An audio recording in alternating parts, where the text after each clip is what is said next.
Bonjour à tous et bienvenue pour cette deuxième table ronde de notre sommet sur le bien commun. Eh bien, comment peut-on favoriser cette bascule vers un monde qui est plus respectueux du bien commun, pour reprendre l'expression de la ministre Barbara Pompili? Eh bien, on va entrer un peu dans les travaux pratiques avec notamment deux entreprises et puis il y aura le jugement d'un grand économiste, Christian Grolier, qui est directeur de la très célèbre Toulouse School of Economics. Et puis nous avons le plaisir d'accueillir Jean-Pierre Farandou, qui est le nouveau PDG de la SNCF depuis quelques mois et qui a plein d'idées justement pour faciliter cette transition énergétique. Et puis nous sommes en duplex avec le président d'ExxonMobil Europe, Philippe Ducombe, qui est à Bruxelles. Et en ce moment, c'est pas très facile de faire Bruxelles-Paris. Hein. Il y a plein de réglementations, plein de tests, c'est pas évident. Donc vous êtes avec nous. Et là, en grand sur le plateau. Donc, pour vous mettre un peu dans l'ambiance du travail qu'il y a à faire pour que la planète soit sauvée et que nous n'arrive pas à cette catastrophe, je vous propose juste cette petite pastille, une petite vidéo faite par Bill Gates et qui est un peu inspirée de son livre. Well, let's talk about climate change. Now, people think, hey, aren't we getting the solar panels and windmills to be a lot less expensive? And isn't that helping reduce greenhouse gases? And the answer is absolutely. But there's a lot more to do than just taking electricity to zero emissions. There's a variety of things that generate greenhouse gases. We have a lot of sectors of the economy, like manufacturing, that are emitting greenhouse gases that aren't talked about as much. Manufacturing, everything we make, even a cute little squishy like this, that's emitting 21% of the greenhouse gases. The number of buildings in the world is going to double by 2060. It's like we're going to build a new New York City every month for the next 40 years. It's a gigantic amount of materials. Steel, cement, wood, all emitting greenhouse gases. We're going to have to figure out how to make all these things in a different way. And so we're going to need a lot of change, a lot of innovation to bring the emissions from all those areas down to zero. Bon, il va falloir changer énormément de choses. Alors, la SNCF, le train, c'est plutôt un bon élève, ça pollue beaucoup moins, 80 fois moins que l'avion. Et pourtant, ça fait partie de vos priorités. Quand vous êtes devenu président, vous avez dit la transition énergétique, ça fait partie de mes priorités. Il y a encore beaucoup de choses à faire à la SNCF Oui, il y a beaucoup de choses à faire, même si effectivement le point de départ est pas mal, est correct, puisque effectivement, un voyage en TGV, ça pollue 50 fois moins que le même voyage en voiture ou 80 fois moins que le même voyage en avion. Donc effectivement, les facteurs sont considérables. Mais je pense que c'est notre rôle de développer le trafic ferroviaire pour les voyageurs comme pour les marchandises. Alors la bonne nouvelle, c'est qu'on part de bas. En France, on n'a que 10% du marché qui est fait en train. Et le mode dominant, c'est la route, la voiture particulière pour le transport des passagers ou le camion pour le transport des marchandises. Donc, le premier objectif, c'est convaincre un maximum de personnes de prendre le train. Ça, c'est pour le côté passager. Et côté entreprise, de mettre leurs marchandises dans des trains. Il y a, je pense, pas assez de trains et trop de camions. Donc, il faut qu'on travaille sur ce qu'on appelle le report modal. Le terme est un peu technique. C'est-à-dire que vous piquez des clients aux camions et aux voitures pour les mettre sur le train. C'est ça, le report modal. Alors, c'est pas énorme, puisque notre objectif, alors c'est à la fois beaucoup et pas beaucoup. En fait, on vise de détourner 10 points de part modale. Aujourd'hui, la route a environ 85%, si on fait simple. En France, c'est à peu près la même part sur les voyageurs et les marchandises. Donc, on voudrait prendre 10 points. Donc, il descendrait à 75, ce qui est quand même encore pas mal et très dominant. Et nous, on passerait en gros de 10 à 20. Donc, nous, on doublerait. C'est quand même doublé. Mais ça veut dire que vous devez construire des nouvelles voies, acheter des nouvelles locomotives, des nouveaux trains. C'est beaucoup d'investissements. Oui, alors on se donne 10 ans d'abord, hein. C'est pas quelque chose qu'on fera en quelques mois, on se donne 10 ans pour le faire. Ça passera vraisemblablement par des nouvelles infrastructures pour le fret, avec une vocation européenne d'ailleurs. Hein. Le trafic fret, il faut le concevoir comme des échanges européens. Oui, il faut que ça parte de Rotterdam où arrivent les containers pour aller jusqu'à Lyon-Marseille. Exactement, hein. Donc il faut déjà avoir une harmonisation européenne, une impulsion européenne, ce qui est le cas. Hein. Il y a un alignement des planètes puisque le Green Deal est un grand projet porté par l'Union européenne pour justement accroître l'infrastructure. Et en France, ça veut dire quoi? On a besoin de contournement, d'espèces de périphériques fret qui contournent les grandes agglomérations. Aujourd'hui, les trains de fret passent au cœur de la gare de Lille, au cœur de la région parisienne, au cœur de la gare de Lyon. Il faut qu'on ait des contournements, des voies de contournement pour que ces trains de fret puissent éviter le cœur des villes et accroître la capacité qu'on va donner à ces trains. Voilà, donc c'est en gros 10 milliards d'efforts d'investissement. Je pense que l'Europe pourrait en faire la moitié. 10 milliards. Voilà, 10 milliards. Pour avoir 10 points de plus de passagers. À peu près, donc c'est ça que c'est l'effort qu'il faut faire. C'est pas démesuré, je trouve, sur 10 ans. Et en plus, on arrive au cœur d'un thème qui est cher au professeur Goulet, c'est-à-dire c'est par l'investissement décarboné qu'on arrivera petit à petit à réduire les flux de carbone pour arriver à ce zéro émission nette à l'horizon 2050, qui est aussi le macro-objectif dans lequel la SNCF se place. Nous voulons qu'en 2050, il n'y ait plus de flux de carbone, de CO2 dans les opérations ferroviaires en France. On se met là-dessus, donc ça passe par plus de trains, de marchandises et plus de voyageurs. Il y a trop de gens dans les voitures, ça fait de la congestion, ça peut faire des accidents, ça fait des particules aussi, on en parlait dans la vallée de Chamonix. Donc il faut vraiment que les gens prennent davantage leur voiture. Là encore, l'ambition est modeste, hein, on sait très bien qu'il y a des voyages qui peuvent se faire qu'en voiture ou qu'en avion, dès lors que la distance est trop importante. Mais franchement, je pense qu'on peut faire beaucoup mieux dans les trains de longue distance et dans les trains de la vie quotidienne aussi. Je pense en particulier aux trains régionaux. Nous pouvons capter beaucoup plus de clients. Et vous avez calculé combien de CO2 ça ferait économiser à la planète Non, on n'a pas fait les calculs encore, mais bien sûr c'est important. Et en plus, je pense que vraiment ça rentre. Alors, vous savez que le secteur des transports, c'est un des secteurs qui émet le plus de CO2 dans l'activité humaine. Hein.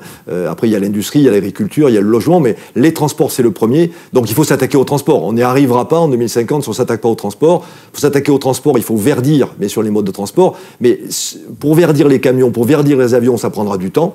10 ans, 15 ans. Hein. Les avions, on commence juste. Hein. C'est la recherche et développement. On est loin d'être encore dans la phase industrielle d'avions, par exemple, qui voleraient à l'hydrogène, alors que le ferroviaire a déjà des solutions à très court terme pour éviter tout ce qui est train diesel. En France, on a encore 20% du trafic qui se fait avec des trains diesel. On peut le réduire très fortement. Ça, on va en parler avec l'innovation dans la deuxième partie. Voilà. Juste, ce qui est intéressant, vous me disiez, en fait, cette transition écologique, c'est un argument commercial et une participation au bien commun. Finalement, l'intérêt général rejoint votre intérêt particulier. Ben oui, tout à fait, parce qu'on s'est rendu compte que, on le sait bien, que notamment les jeunes générations sont très attentives dans leurs actes de consommation à mesurer l'empreinte carbone qu'elles ont à travers leur consommation. On voit déjà que c'est un mouvement qui vient de Scandinavie, on le sait bien, hein, c'est la honte de prendre l'avion. Hein, le fly shame est parti de Scandinavie, est passé par l'Europe centrale, commence à arriver en France et dans l'Europe du Sud. On suffit de regarder autour de nous, il y a plusieurs jeunes gens qui refusent maintenant de prendre l'avion, donc il faut des trains de nuit d'ailleurs. C'est aussi pour ça qu'on a relancé les trains de nuit, parce que c'est une bonne manière de faire le 1000 km en dormant. Donc effectivement, l'argument écologique, l'argument de la très faible émission de CO2 quand on prend le train, c'est un argument qu'on met en avant. Et je suis sûr qu'il nous aidera dans ce mouvement de reconquête et d'augmentation des volumes qu'on souhaite pour le ferroviaire en France. Alors Philippe Ducombe, lui, vous étiez plutôt parmi les mauvais élèves. Les compagnies pétrolières étaient pointées du doigt par les écologistes, etc. Maintenant, quand on va sur le site d'ExxonMobil Europe, dont vous êtes le président, on voit que votre engagement en faveur de l'accord de Paris, de la défense de la planète, de l'ambition zéro gaz à effet de serre en 2050, vous êtes pleinement participant à cela. Est-ce que vous pouvez nous dire pourquoi, comment et de quelle manière? Puis dites-nous au passage aussi que ExxonMobil Europe, c'est pas ce qu'on imagine avec des pompes à pétrole et des raffineries. C'est tout autre chose maintenant, ExxonMobil. Merci beaucoup et merci pour l'opportunité de contribuer à cette discussion.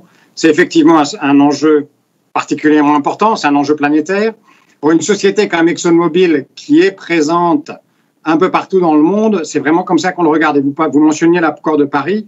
Je pense que c'est un accord extrêmement important signé par 190 pays qui offre un cadre qui va permettre à la communauté internationale de faire face ensemble aux risques liés au changement climatique et d'aller ensemble vers cette neutralité carbone qui est prévue dans le cadre de l'accord de Paris.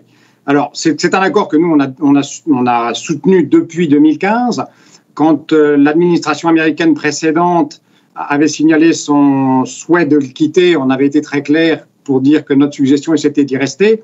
Et on a réaffirmé notre soutien quand l'administration Biden a confirmé qu'ils allaient rejoindre l'accord de Paris à nouveau. Parce que quand on regarde quel est le grand challenge de cette transition énergétique, c'est à la fois de répondre aux besoins en énergie bon marché et fiable qui a permis de créer la prospérité qu'on connaît, mais aussi de décarboner, de réduire les émissions. Et ça, c'est très clair, ça doit aller de pair. Et pour simplifier, je dirais qu'il n'y a peut-être pas une transition énergétique, il y en a probablement deux. Il y a la transition énergétique des pays développés, des pays comme nous, où on a l'énergie dont on a besoin, elle est fournie de façon fiable, où nos économies sont en croissance, mais en croissance modeste, notre population est à peu près stable en nombre, et on a commencé à décarboner. On commence à voir la réduction des émissions de gaz à effet de serre des pays développés. Par contre, la problématique dans les pays en développement est assez différente. La population croît fortement, 1,5 milliard de personnes en plus à l'horizon 2040.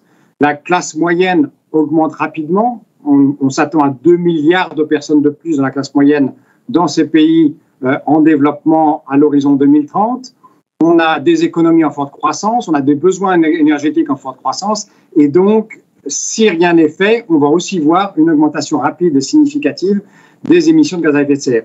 Et donc, comment est-ce que nous, on approche ça? On essaie d'approcher ça avec, de par notre société, des solutions qui vont s'adapter aux deux. Et ça s'articule vers 4 grands axes. Le premier, c'est de réduire nos propres émissions, les émissions de nos usines partout dans le monde, au travers de l'adoption de meilleures technologies, de nouvelles technologies, de solutions comme la cogénération. Un mot, qu'est-ce que c'est que la cogénération?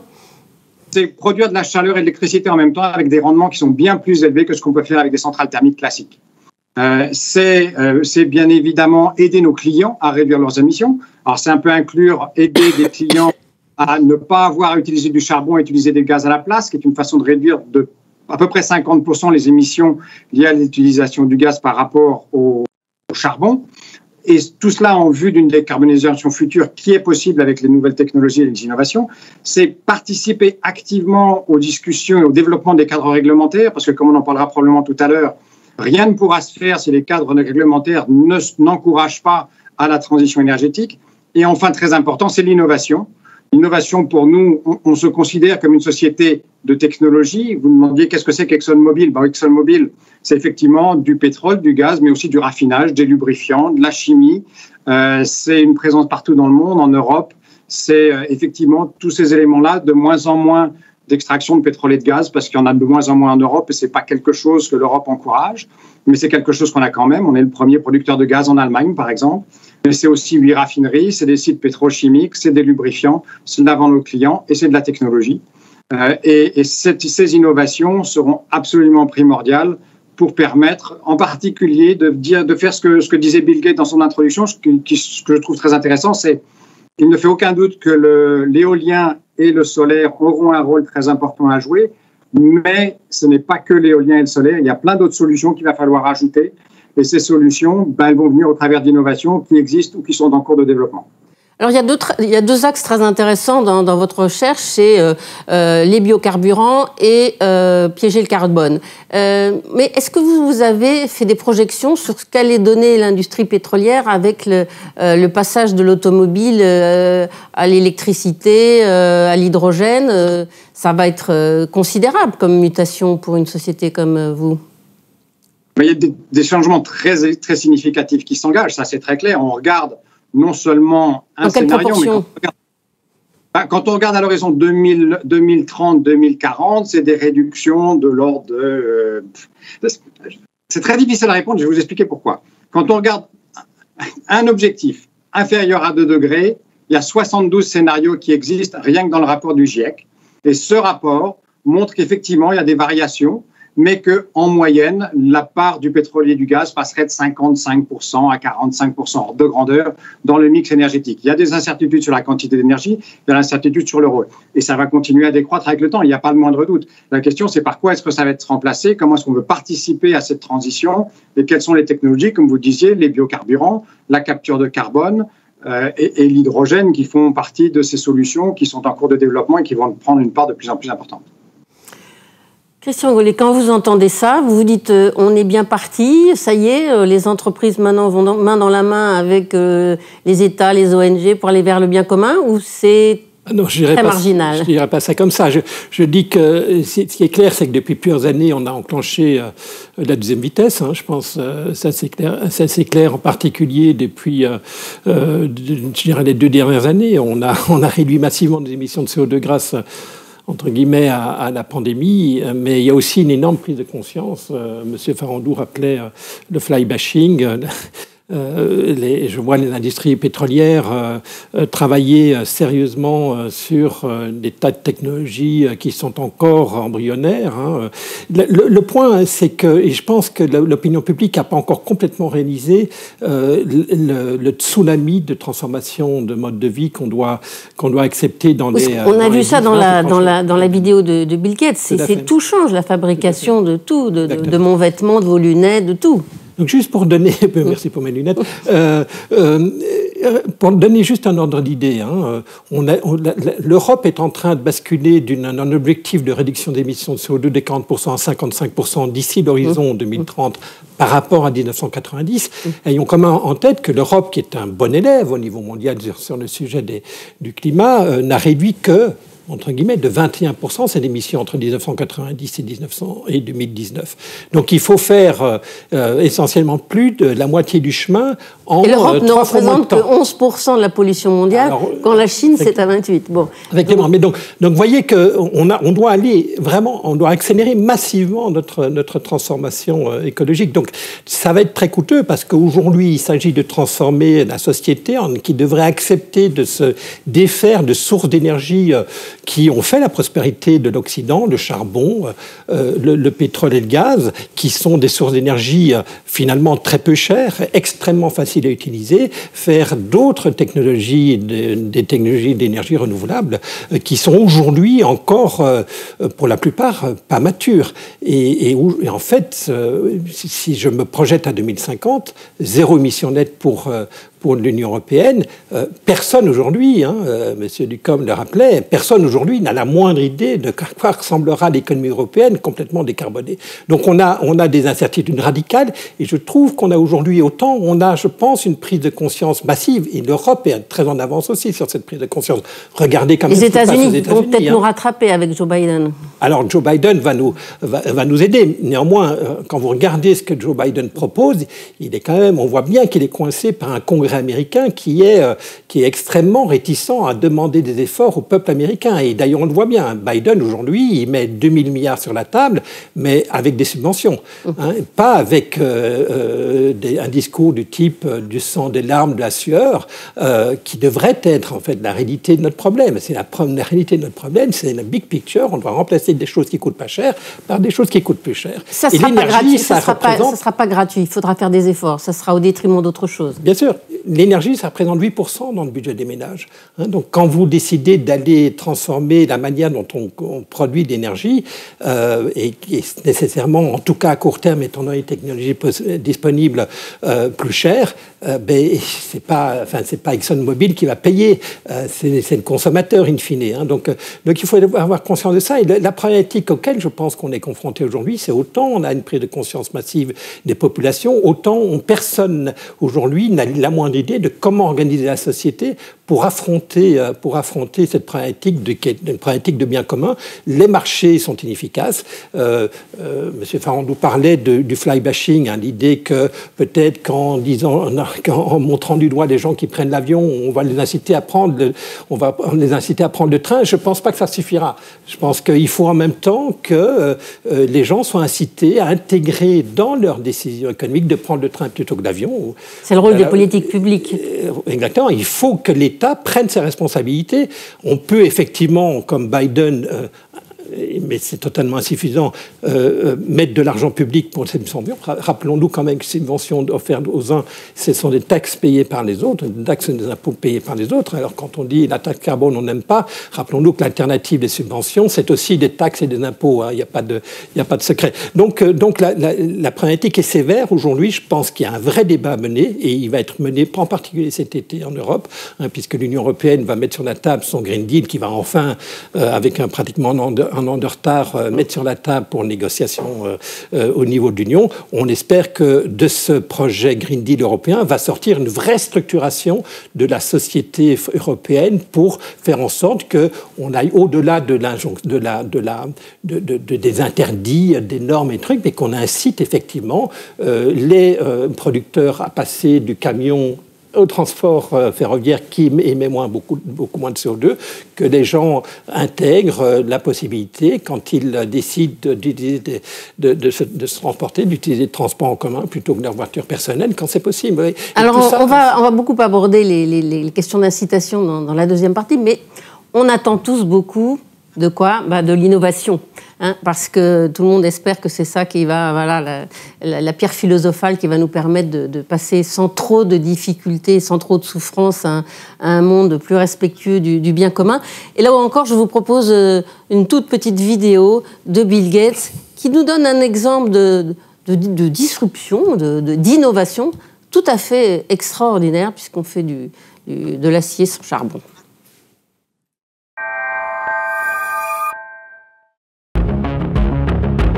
Manufacturing steel is one of the largest industrial sources of greenhouse gas emissions. If it could be done in a carbon-free way, it would revolutionize the industry and help fight climate change. There's a company in Boston trying to do just that.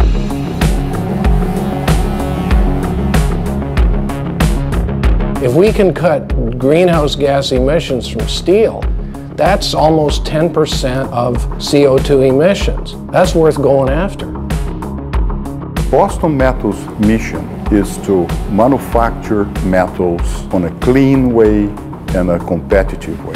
No one's going to pay a premium for green metal. It's got to be better, cleaner, cheaper. The conventional process to make steel, it's a chemical reaction. A blast of air goes in, passes over a form of carbon, and converts to a carbon monoxide gas. And that gas reduces the iron oxide to iron. So for every ton of iron you make several tons of CO2. Boston Metal uses a process called molten oxide electrolysis. It uses electricity instead of using carbon from the coal. You got iron oxide, you dissolve that into a mix of other oxides, and by the passage of electric current, the iron oxide is decomposed and it produces liquid iron. The oxygen out of the iron oxide comes off as oxygen gas. The production of CO2 is zero. The electricity can be produced sustainably without CO2 emissions. We've got ample data that indicate that we make better metal at lower energy consumption rates and without any greenhouse gas emissions.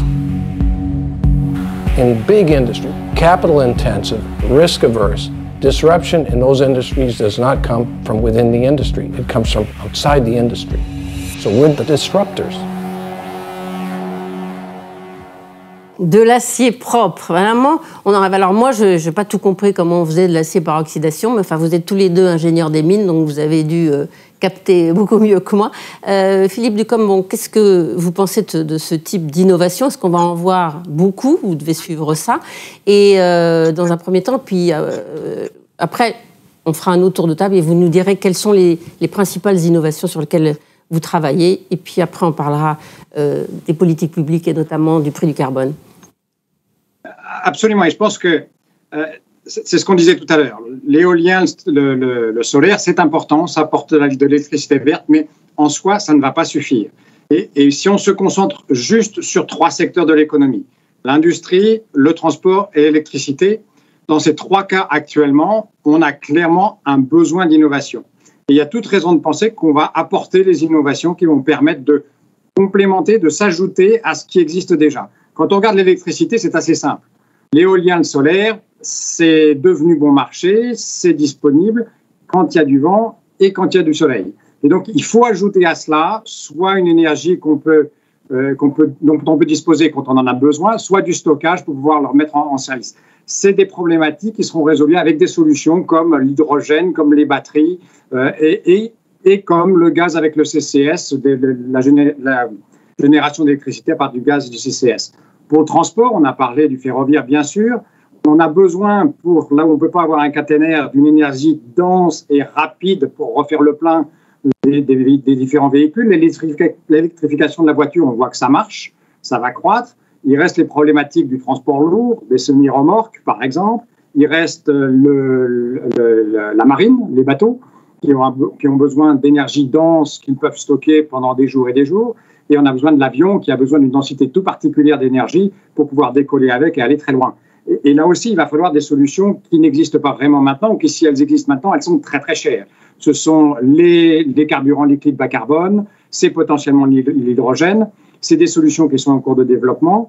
Et pour finir avec l'industrie, c'était très intéressant d'entendre l'exemple de la sidérurgie, là, tel que présenté, de l'acier, présenté par cette société. C'est un peu le cas idéal où on arrive à convertir une industrie à quelque chose qui est meilleur, moins cher et sans émissions.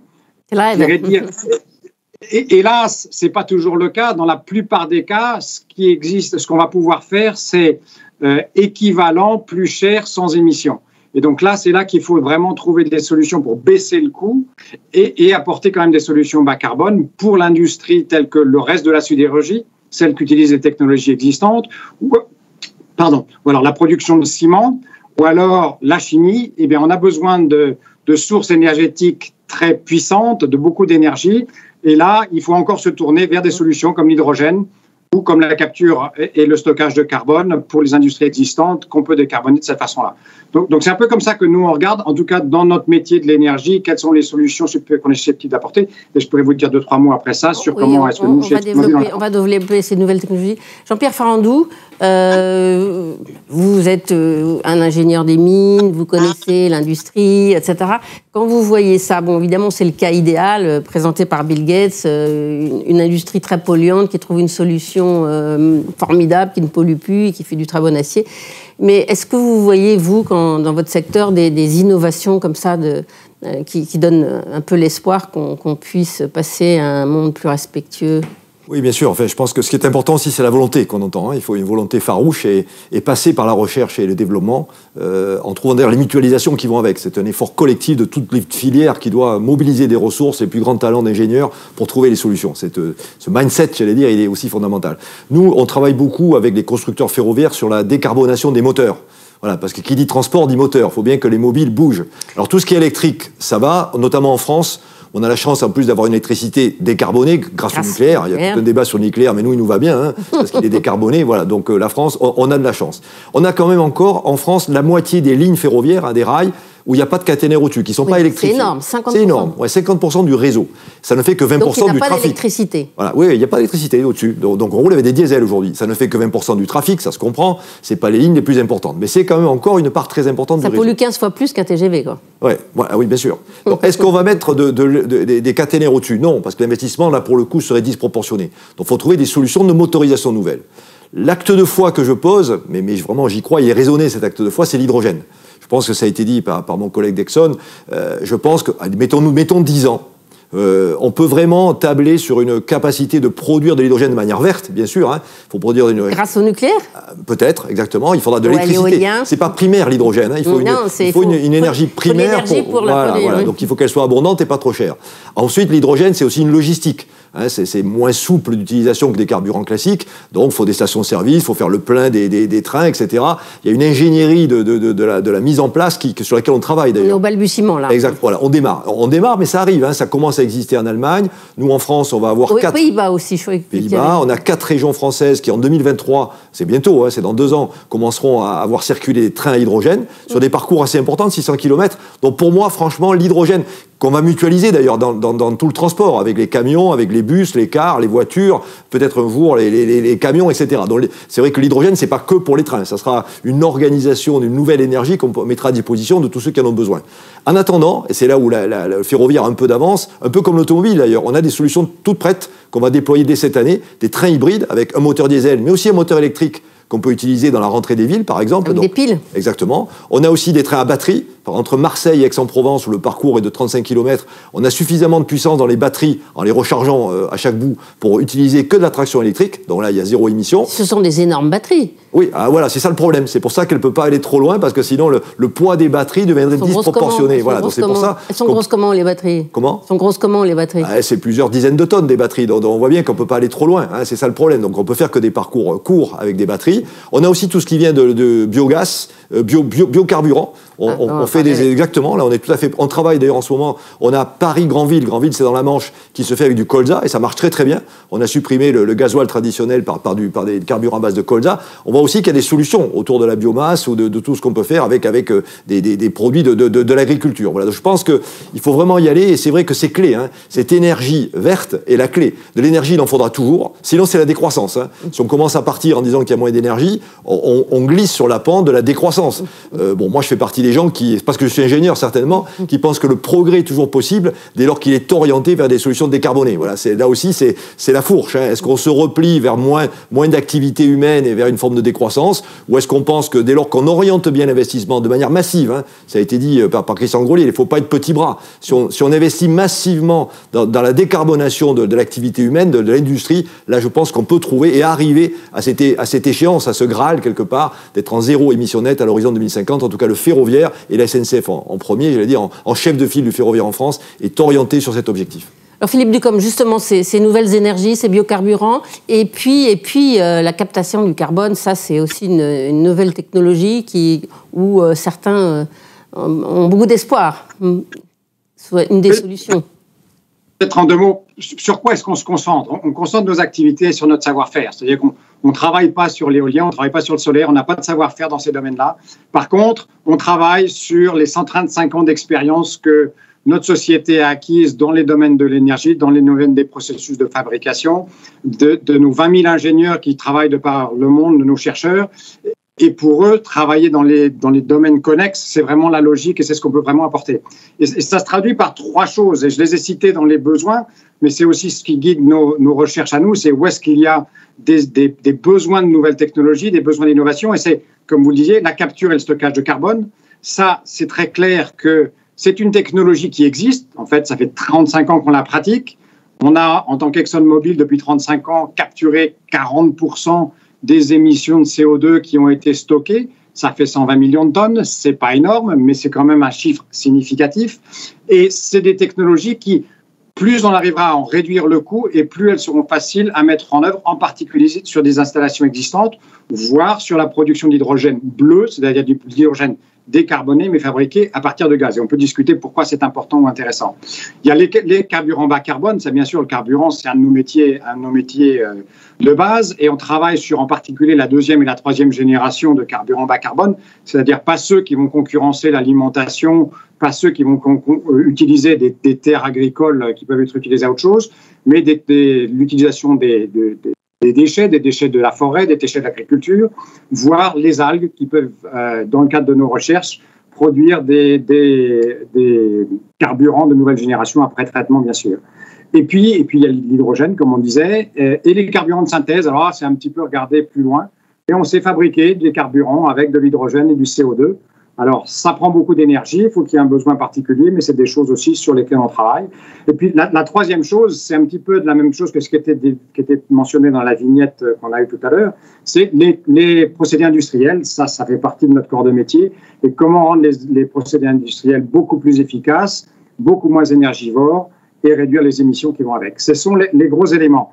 Et donc, la chose qu'on a faite très récemment, c'est d'ajouter à ça une nouvelle branche de la société qu'on appelle Low Carbon Solutions, dont la mission est de prendre ces innovations et de les mettre sur marché et de les commercialiser et de les mettre à disposition de nos propres usines, de nos clients et de qui on aura besoin. Et je dirais que, peut-être qu'il faudra qu'on en revienne après, c'est très bien de travailler sur l'innovation, mais l'innovation en elle-même ne peut pas être mise en place s'il n'y a pas 4 choses qui se mettent ensemble, et on peut en reparler. C'est bien évidemment la technologie qui a un succès, mais c'est aussi le cadre réglementaire, c'est aussi les infrastructures, on en parlait pour l'hydrogène, c'est un très bon exemple, et c'est enfin un marché avec un prix du carbone qui justifie et qui attire ces solutions bas carbone. Je voulais y venir. Nous avons là un grand spécialiste de cette affaire.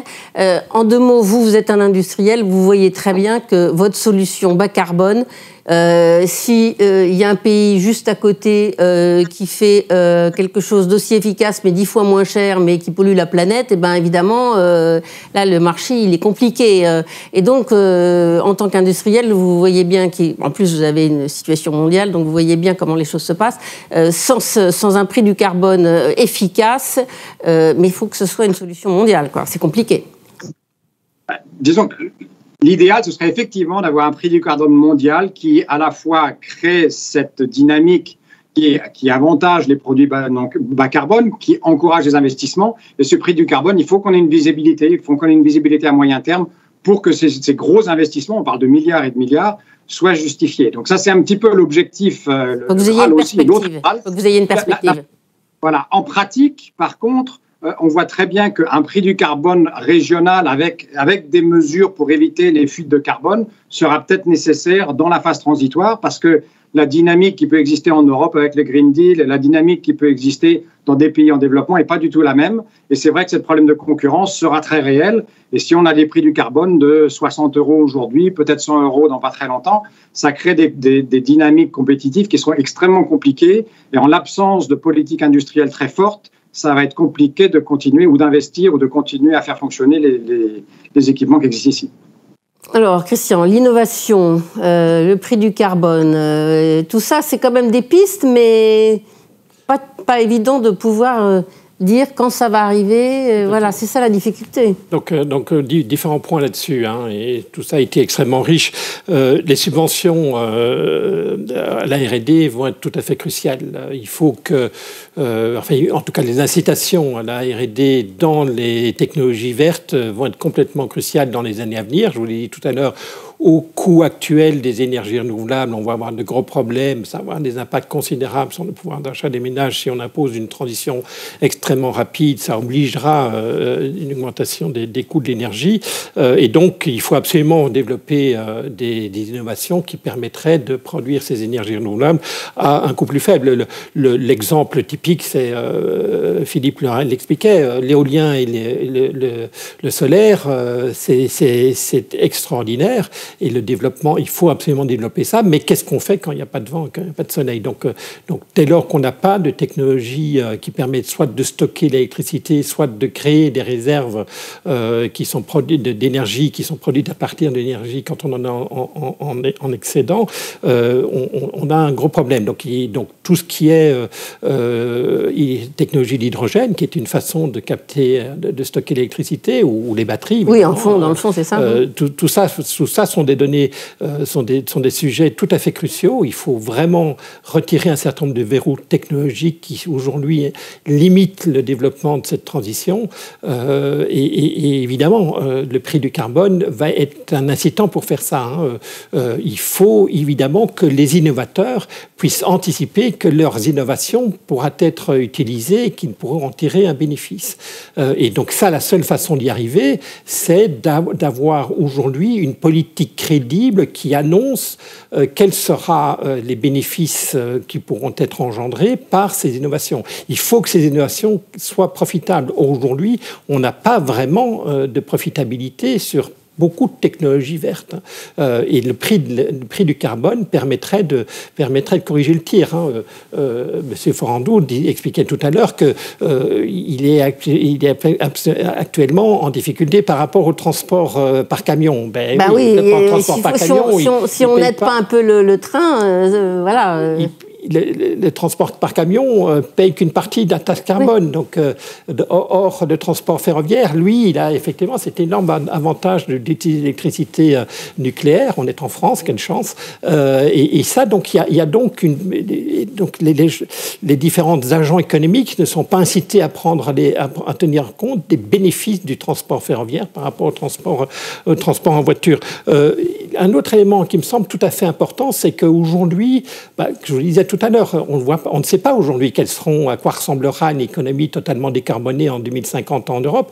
Et il faut absolument ouvrir au maximum l'éventail des possibles en faisant de la recherche et développement dans une myriade de thématiques différentes. L'hydrogène, la biomasse, les biofuels, la capture et la séquestration du carbone. Tout ça sont des choses qu'il faut mener simultanément. simultanément. Comme je vais prendre le parallèle de la pandémie, on a demandé à une myriade, ou en fait on n'a pas demandé, une myriade d'entreprises pharmaceutiques se sont mis simultanément l'année dernière dans une recherche pour produire un vaccin.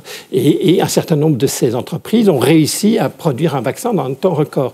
Eh bien, on est un petit peu face à cette même problématique sur le changement climatique. Il faut très rapidement, et c'est en cours de réalisation, que beaucoup d'acteurs économiques se mettent simultanément à la recherche de méthodes pour permettre de réduire le coût des énergies renouvelables.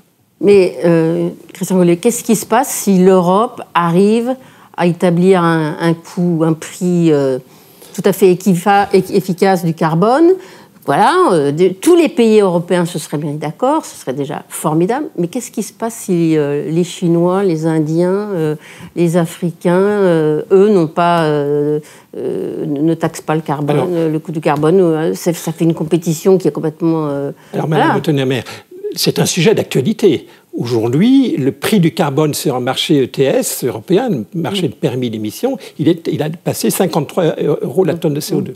Donc, alors qu'il était à 10, 15 € il y a 2 ou 3 ans. Donc, on est en train de créer une énorme problématique pour des tas d'industriels.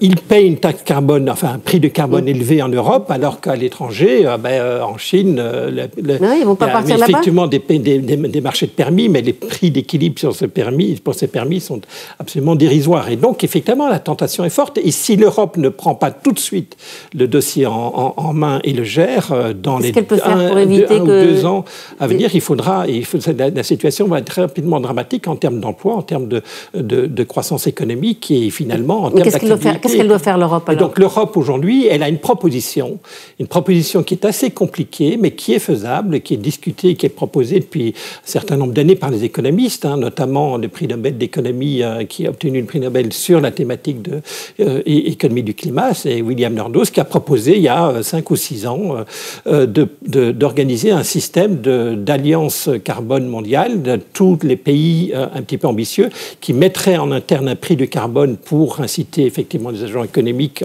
à l'intérieur de cette union, de cette alliance pour réduire leurs émissions de CO2 et simultanément imposer des ajustements carbone aux frontières, pour parler simplement un prix du carbone sur les produits importés dans l'Alliance. Tout importateur de produits carbonés ou qui aurait nécessité des émissions de CO2 pour être produit devrait payer l'équivalent du prix interne du carbone à la frontière de cette alliance. Et donc on ferait, comme on dit en anglais, level playing field, on éliminerait le dumping environnemental des pays qui effectivement ne désiraient rien faire pour le climat et bénéficier à la fois des efforts de l'Union européenne de réduction des émissions de CO2 et de la désindustrialisation de cette Union en faveur de l'industrialisation de ces pays alternatifs non ambitieux. Donc on marcherait sur la tête si on ne prenait pas le problème à bras-le-corps. Et donc aujourd'hui, on a une proposition qui va être à nouveau discutée au niveau à Bruxelles cet été, qui a passé l'étape du Parlement européen il y a 1 mois ou 2, alors qui pose un certain nombre de problèmes parce que jusqu'à maintenant, ce que l'Union européenne a fait pour essayer d'empêcher la désindustrialisation, c'est d'offrir des permis gratuits aux industriels qui, à la fois, étaient très carbonés et qui étaient confrontés à une compétition internationale. Et donc aujourd'hui, on voudrait supprimer ça et remplacer ça par des ajustements aux frontières. Le problème, c'est que le Parlement européen, il vient de décider qu'on allait à la fois avoir les ajustements aux frontières et qu'on allait garder les permis gratuits. Ouais, et donc on a un problème, et je pense que c'est un problème assez létal parce que quand on va devoir aller défendre ça à l'OMC, en disant oui, mais c'est pour le level playing field, c'est pour lutter contre le dumping environnemental, comment on va expliquer qu'en même temps on a préservé les permis gratuits pour les industriels locaux? C'est un peu délicat. Oui, compliqué. Mais je pense que la Commission européenne va récupérer la mayonnaise. Bon, le temps passe très vite, on arrive bientôt à la fin. Juste encore une petite pastille de notre ami Bill Gates, qui est un peu optimiste, vous allez voir. Bon, la croissance, c'est pas éternel, mais l'efficacité, ça a de l'avenir.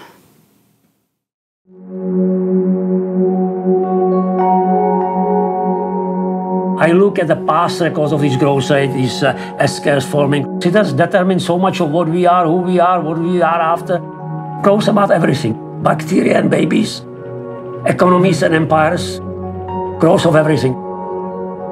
What's fascinating is to look at these S-curves forming one after another in these technical innovations, right? That's always the rule, that when they're in this ascending stage, people think, oh, wow, and eventually everything forms that. Now we're on these plateaus. In many ways, we are on even plateau, the speed one, we had the supersonic transport. Since 1958, today's planes don't fly any faster than Boeing 707. It's about 900 kilometers per hour. So we've been on the plateau since 1958, indeed.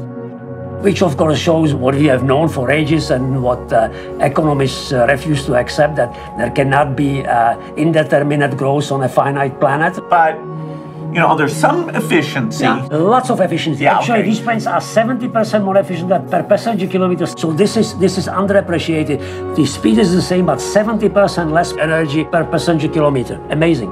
So it's a fascinating examination of all these functions and conditions and preconditions and consequences of growth.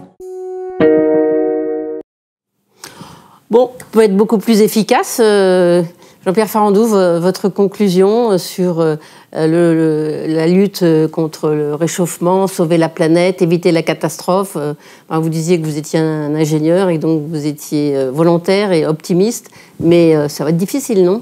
Oui, j'étais très frappé par un dessin de presse il n'y a pas très longtemps qui montrait un lutteur, c'était la planète, qui se bagarrait contre un lutteur de même force qui était la Covid. Voilà, il se battait sur un ring. Puis il y avait un autre lutteur qui était 3 fois plus grand, 3 fois plus gros, c'était Climate Change, qui s'apprêtait à rentrer sur le ring. Voilà. Et moi, franchement, plus je rentre dans le sujet, plus je me dis, on a un challenge collectif qui est énorme, qui n'est pas facile, je crois que le professeur Gollet le dit bien, parce qu'il faut prendre des décisions maintenant dont les effets seront dans plus longtemps. Donc c'est pas facile et on a encore beaucoup de pédagogie à faire par rapport aux gens, il faut expliquer. Moi je suis convaincu que c'est faisable, mais il faut une grande détermination, il faut bouger vite et de manière massive, il faut avoir foi en l'innovation et dans le progrès scientifique. C'est ça aussi l'acte de foi qu'on doit poser.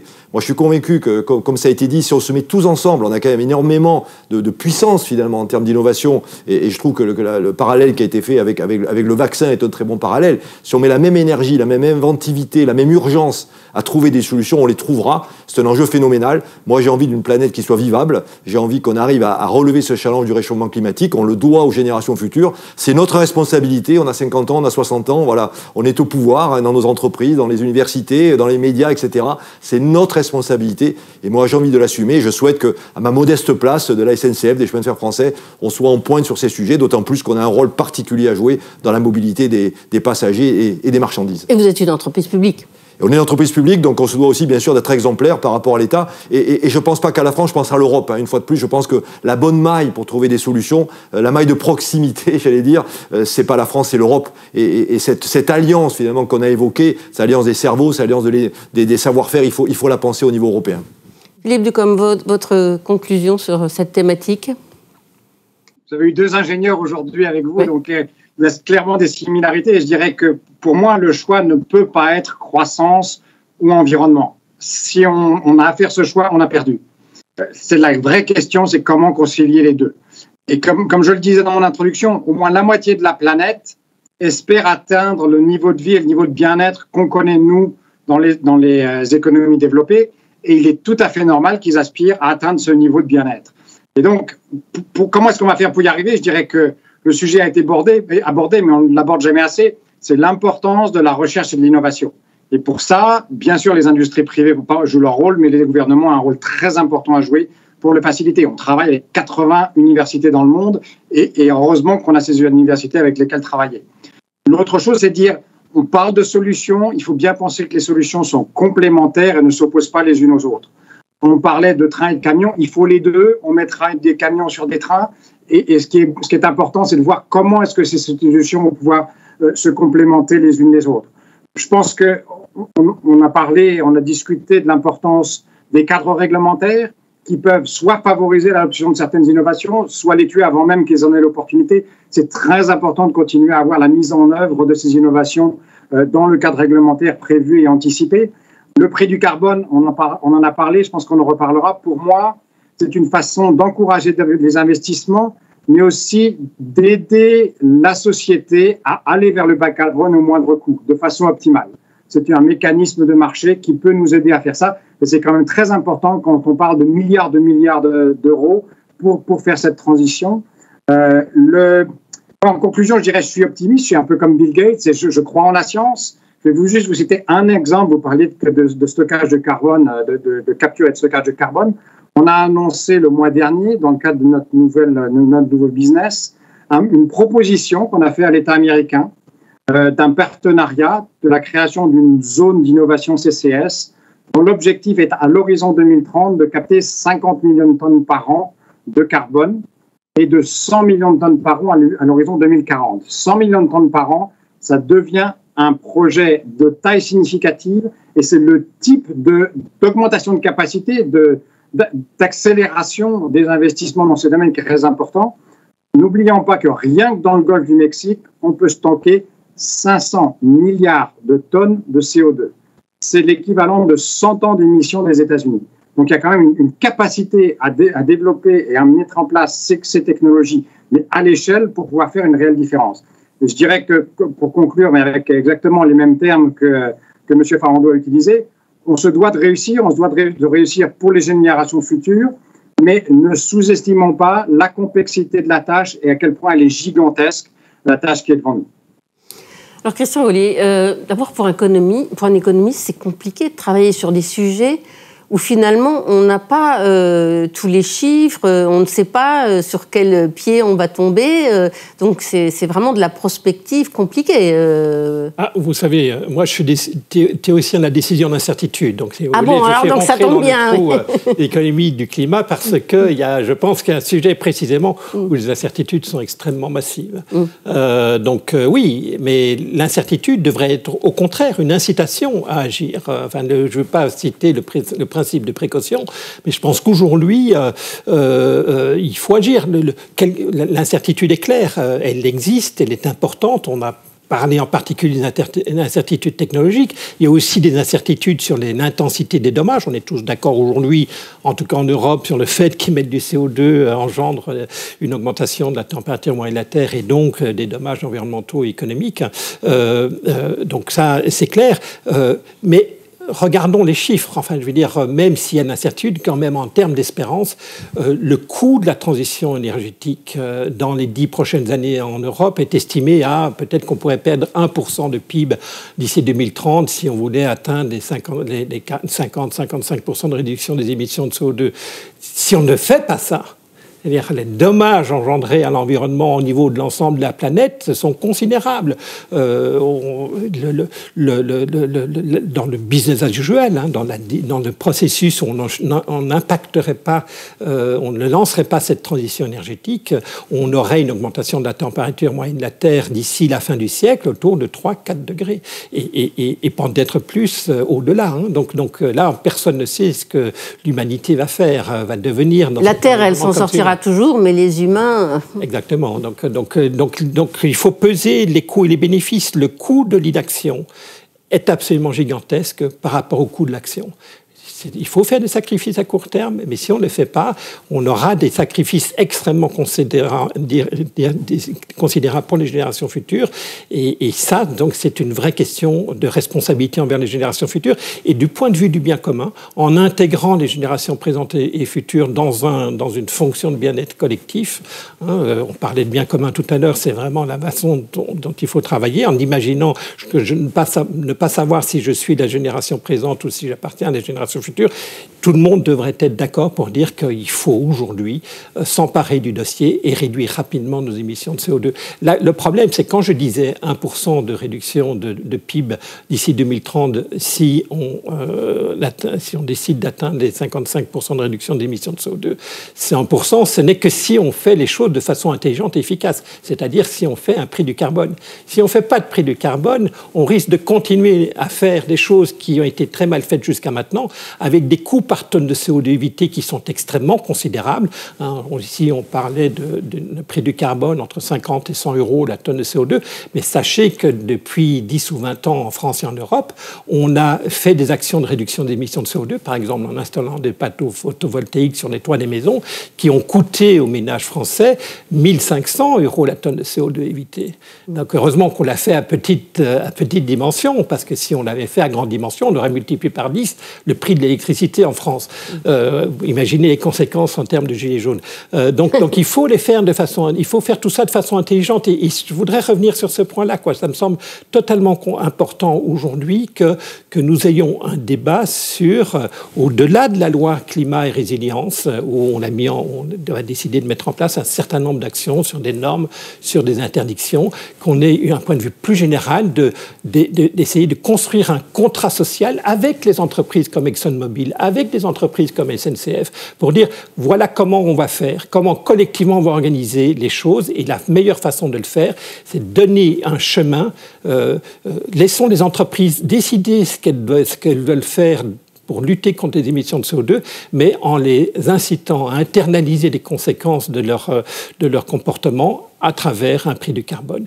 C'est ce contrat social qu'il faut créer, parce que demander juste à ExxonMobil de gentiment ou à SNCF de gentiment décider d'électrifier leurs lignes qui sont actuellement en diesel, alors SNCF est effectivement une entreprise publique, l'État peut lui imposer un certain nombre de choses au conseil d'administration, mais la myriade d'autres entreprises qui ont des situations complexes, certaines sont en situation de concurrence extrêmement sévère. Une entreprise toute saine en situation de concurrence, qui déciderait d'accepter d'une énergie plus chère mais décarbonée, aurait simplement comme conséquence que de déplacer la production vers ses concurrents qui continuent à être bruns. Donc on déplace le problème sans le résoudre. Donc il faut raisonner, il faut organiser la société, il faut organiser la société pour qu'elle soit capable d'intégrer dans le schéma de chacun d'entre nous la contrainte collective que nous sommes fixés de réduction d'émissions de CO2. La seule façon d'y arriver de façon rationnelle et de façon cohérente, c'est un prix du carbone aujourd'hui, un prix du carbone pour les 30 prochaines années, avec un chemin, une trajectoire qui crée un contrat social pour l'ensemble des entreprises et des ménages, parce qu'il n'y a pas que les entreprises dans cette affaire, les ménages ont aussi beaucoup à jouer en termes de prendre le train, prendre le vélo, prendre les transports en commun. Merci. Il y a juste, évidemment, vous l'avez dit, il faudra des sacrifices, il faudra faire des choix si on veut aider les entreprises et les particuliers à utiliser une électricité plus propre. Si on veut investir dans la recherche, il va y avoir peut-être pas seulement taxer les riches et les entreprises, mais faire des arbitrages. Et c'est ça qui est très difficile dans nos sociétés. Et ce que disait Emmanuel Macron dans son discours introductif, qu'il va falloir faire des choix et réorganiser notre action publique. Moi, je vous remercie tous les trois d'avoir participé à cette table ronde. Et bien, le sommet continue derrière vos tablettes, vos écrans, etc. Au revoir. Merci. Au revoir. Merci. Merci.